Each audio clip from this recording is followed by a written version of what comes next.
Assalamualaikum warahmatullahi wabarakatuh. Perkenalkan, nama saya Niria Malika Nabawi dari kelas 10 IPS 2. Pada video kali ini saya akan menjelaskan bagaimana langkah-langkah penelitian sejarah.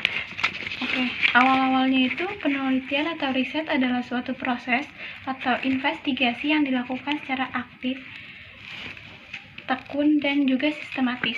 Tujuannya adalah menemukan atau merevisi fakta-fakta sehingga mencapai pengetahuan yang lebih dalam mengenai peristiwa tersebut.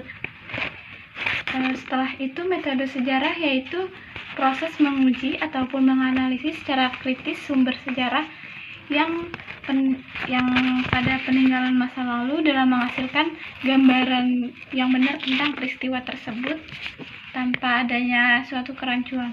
Untuk Wijoyo, langkah-langkah penelitian sejarah dibagi menjadi 5. Yang pertama adalah pemilihan topik, yang kedua adalah heuristik, yang ketiga kritik ataupun verifikasi, yang keempat adalah interpretasi, yang kelima adalah historiografi. Jadi kita ulas dari yang pertama dulu, yaitu pemilihan topik. Kenapa sih harus ada pemilihan topik dulu? Tujuan dari pemilihan topik ini tentunya nanti si peneliti lebih paham fokus masalahnya. Nah, biasanya tuh kita menggunakan 5W1H atau what, where, when, who, and how. Jadi yang kedua itu ada heuristik. Heuristik tersebut berasal dari kata Yunani yaitu heuriskei, atau yang artinya menemukan.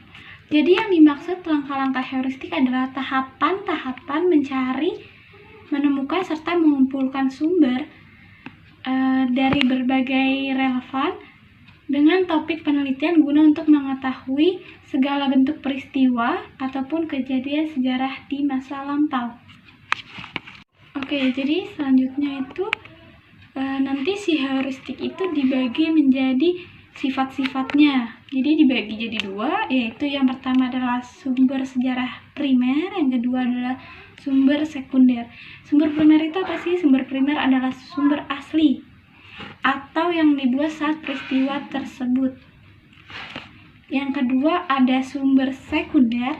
Sumber sekunder adalah sumber yang menggunakan sumber primer sebagai sumber utamanya yang dibuat oleh tangan atau pihak kedua seperti buku, skripsi, tesis, ataupun yang lainnya.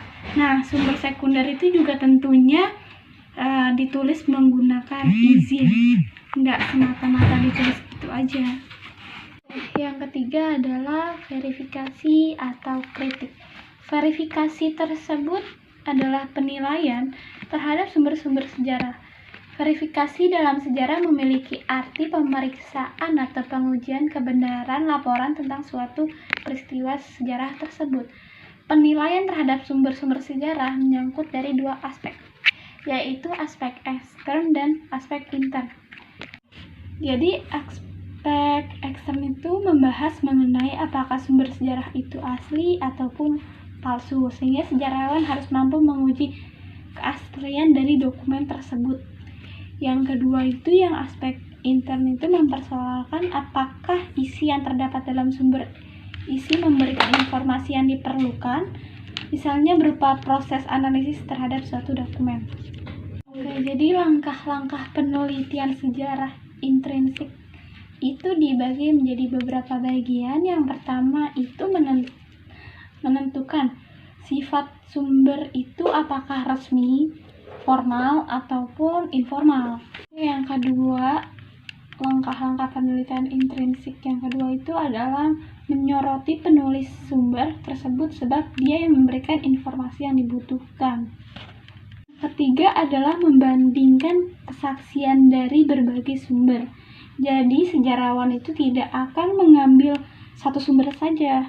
Dia akan mewawancarai, dia akan mengulas beberapa dokumen, tidak hanya satu, tapi lebih. Kenapa sih dia melakukan itu? Agar tidak terjadi kesalahpahaman terhadap kejadian yang ada di masa lampau. Selanjutnya yang keempat itu ada interpretasi. Interpretasi itu adalah penafsiran fakta sejarah dan merangkai fakta-fakta tersebut menjadi satu kesatuan yang harmonis dan masuk akal. Yang terakhir ada historiografi. Historiografi itu berasal dari kata histori yang artinya sejarah dan grafia yang artinya penulisan. Nah, di tahap inilah para sejarawan sudah mulai menuliskan sejarah-sejarah yang tadinya mereka sudah cari, mereka ulas, dan 4 tahap yang sudah mereka lalui itu akhirnya mereka menuliskannya. Untuk menuliskan sejarah memerlukan kecakapan dan kemahiran.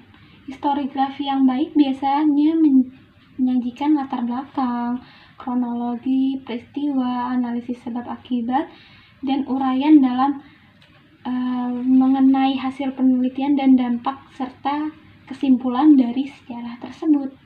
Dengan demikian, hasil yang didapat memberikan pemahaman yang baru dan bermakna kepada para pembaca.